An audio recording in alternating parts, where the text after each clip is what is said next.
Hey,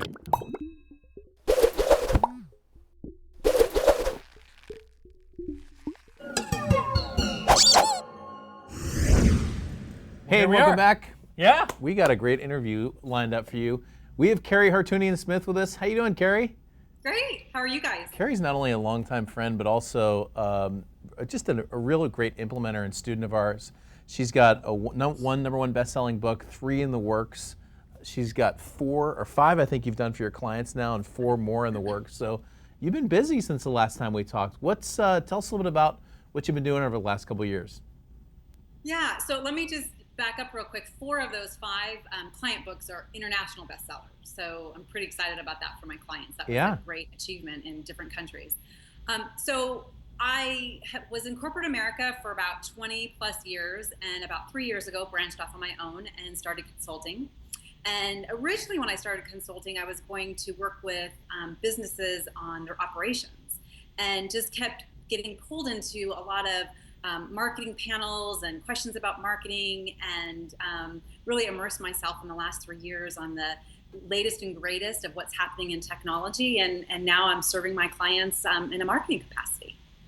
So what are you doing right now with books to grow your business or to make money in your business? Yeah, so books are such a hot tool, and that's how I refer to them with my clients. They're a tool in your toolbox. And they are such a great way to get a person's name out there. I'm dealing with a client right now who has been doing his business for over 15 years. And when you Google his name, there's nothing out there about him. And his product is such a great product that no one knows about him. So we're working on a book that will really become a product for him in the long run, but just help launch his business and his personal platform, if you will, more so than it's ever been. So when I talk with clients about marketing, if they don't have a book, we talk about that and make sure that it's in the plan soon, if that's sooner rather than later. But if they already have a book, we talk about what have they done with it, has it hit bestseller status, and what we can do to actually leverage it. Because what I have found is that the people who do have books, they didn't know what to do. They got caught up in the whirlwind of, I got to write a book, books are the best thing to do, and they are. But if you don't do anything with it, it's like a trophy sitting on your shelf. And so I help people dust that trophy off and have it work for them in their business. It's an interesting question. So I used to teach people to ask this, I guess I still do, which is if somebody's never written a book, you ask them, would you like to write a book? Right. If somebody has written a book, you ask the question, so how'd that work out for you? And I've yet to, not one person actually, has responded, oh, it was amazing. It was everything I've always wanted, and I sold millions of copies. No one ever says that. They always say, oh man, it was abysmal, and it was discouraging, it was frustrating, it was a failure. And that's the time as a consultant or just as a coach teaching people how to do books to kind of get in there. Has that been what you found? Yeah, and actually the analogy that I use with my clients is it's kind of like a wedding.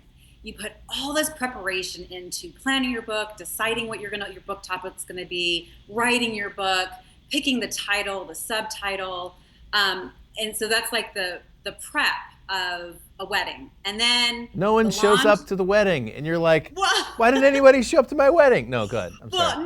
No. Then they show up to the wedding. That's the launch. They have this great time, this great party, and then you go to bed the next morning, and you wake up. You go on your honeymoon, which is the next couple of days of your book launch, if you will. You feel great. You feel taller. You feel more, just more life in you. And then you come home from your honeymoon, and you stare at each other, and you say, now what? And so that to me is the relationship of the book. You look at your book and you say, now what? Well, like any relationship, you need to do something with it. You need to reinvent it. You need to work with it, have it work for you, and just really create an engaging relationship with your book. That might sound funny, but with all the launches that I've done and all the launches that I've been part of distantly, I see that time and time again. There's this big party about the book launch, and we hit number 1. But then what? And so I really encourage my clients to keep riding that wave as long as we can. And when that wave starts to, come into the shore, go out and catch another wave. Maybe it's a spin-off of your book, or maybe that's turning your book into an audiobook, or maybe that's, just reinventing what you've already done to catch that next wave. Right. Well, one thing that I'm going to just repeat a few things that you said, Carrie, because first of all, if you don't have a presence online, you're looking to actually build a presence and gain some visibility, one of the first things you want is you just want to make sure that you show up in the search engines. And just having a book on Amazon guarantees you very high ranking that not just shows up, but it stays up in your name, because you get your own Amazon author page. It's a place where you can post events and links to some of your own content, as well as have pictures, videos of yourself, and make any kind of announcements you have. But some of the bigger picture ideas and some of the questions that I'm going to ask you, or we're going to ask you, has to do with what business models this works or doesn't work with. I want to ask you about the types of clients that you've been working with, what countries it works in, because you did talk about the fact that you can do international launches and the benefits of that, even if it's not in your own country, and also a little bit about whether or not you think there are any businesses that having a book doesn't work with.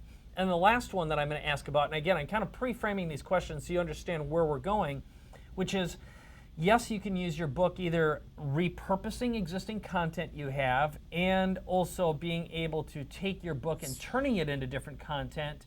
But I want to weave this into, where webcasts can fit within the big picture here as well, and making a book part of a webcast strategy, part of an overall sales and marketing strategy that you have, not just as an individual, but for a business too.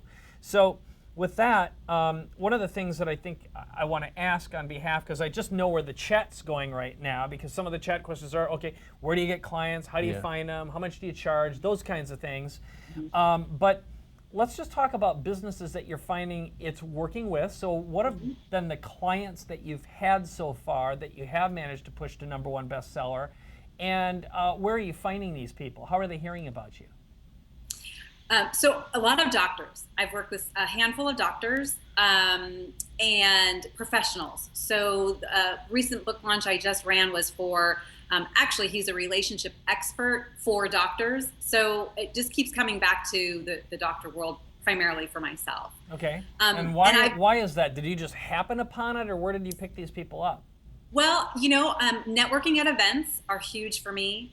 And referrals. I've been really blessed to just build a base of people who, when I'm talking to them about their business, they pick up on me talking about it, and it's crazy. Honestly, I'm blessed to say that my phone and my email rings and emails pop up from people who just have heard me talking about it and networking at events. Those are my two big places. So you have more opportunities than you know what to do with, really, and that's just because, again, what kind of events are you going to where you're finding people? Have they been like at our events in the past?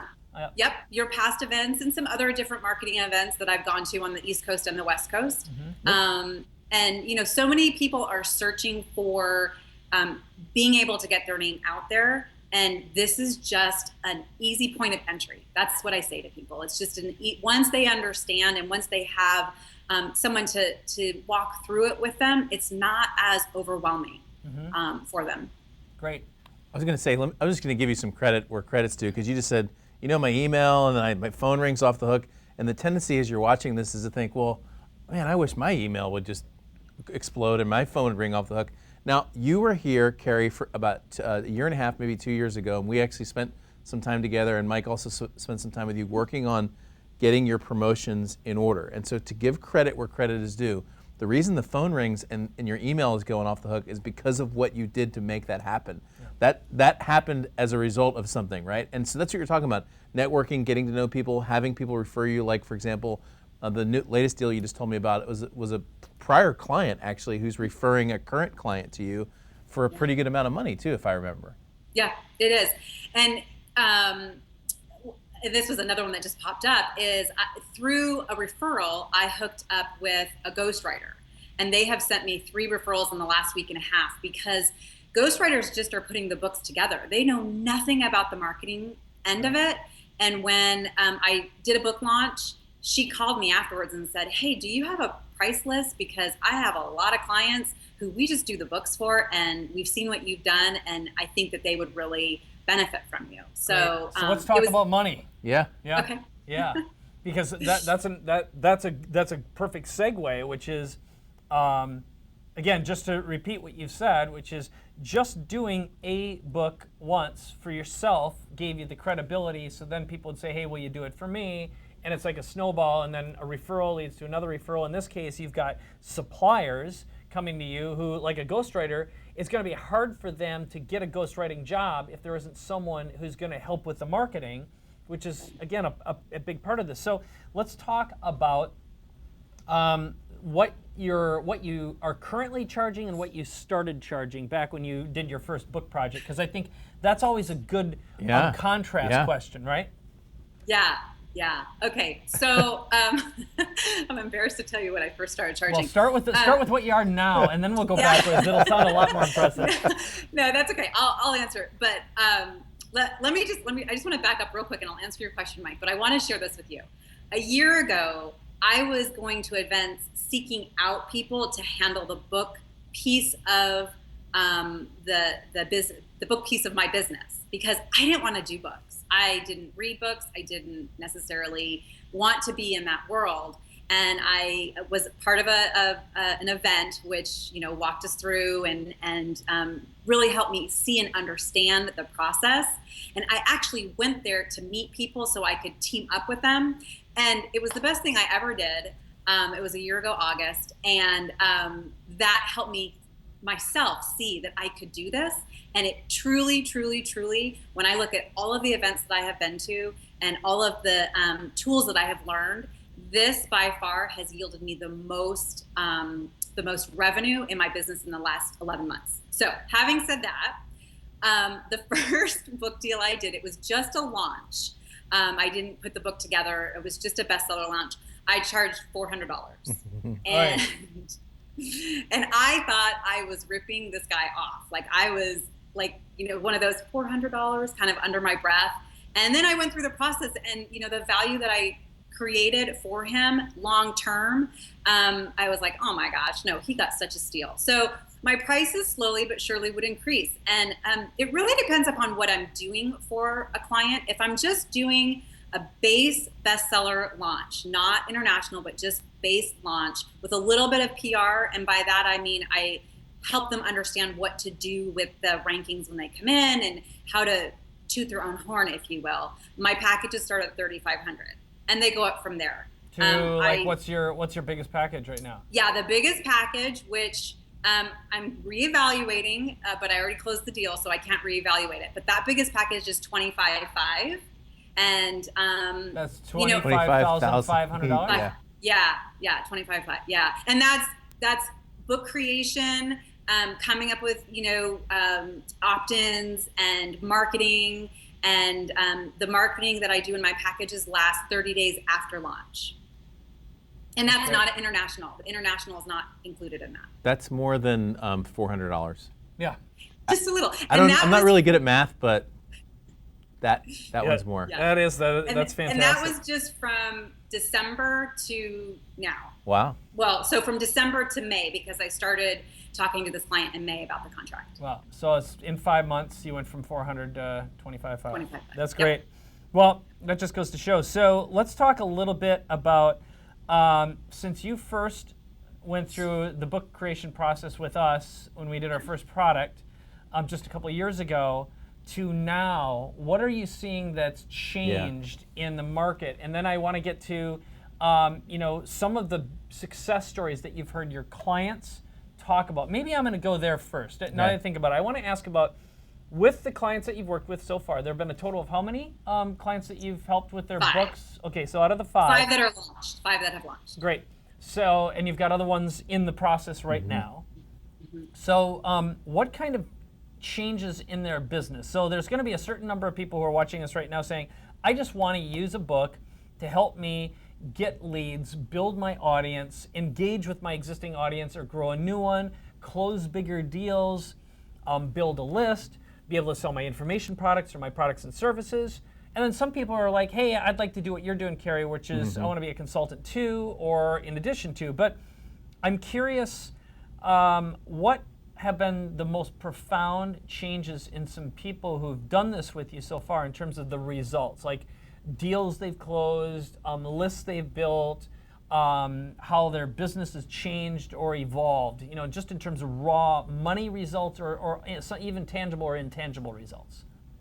Yeah, and the first thing that comes to mind when you ask me that question is all of them have said that the way they carry themselves and these are professional people who have conquered a lot in life. They just feel, I'm going to say, taller, and just the way they stand. I mean, it really builds, their self-esteem. It builds their confidence. That's probably a better word. It builds their confidence in what they have been doing for all these years. That, hey, I know I was good or am good at what I do, but this shows it, especially when we get into the international piece of it. I'm still tracking the international piece as far as an ROI for people, if what that looks like for the clients that I've done international with. So I don't have an answer about that. But one of my clients, after a book launch, we did a press release, and he was, because of his book, he got an interview on a syndicated radio show, which happened to be syndicated on the Blaze Network, Glenn Beck's The Blaze Network. And so, boy, talk about riding that wave in. He just got a lot of exposure in a niche that was a tough niche for him. Yep. Another client book who was international in 7 other countries, he got one for sure speaking engagement that I know of, and I believe he has 1 or 2 others that lined up from it. And he was able to increase his speaking fee, his speaking rate. Yeah, from what to what? Do you know what it was? I don't remember what it was, to be honest with you, but I know it's 5,000 now. Wow. Yeah, and I want to say he was like at 2,500, maybe 3,000. Right. Don't quote me on that, but I mean, he was excited. It was substantial,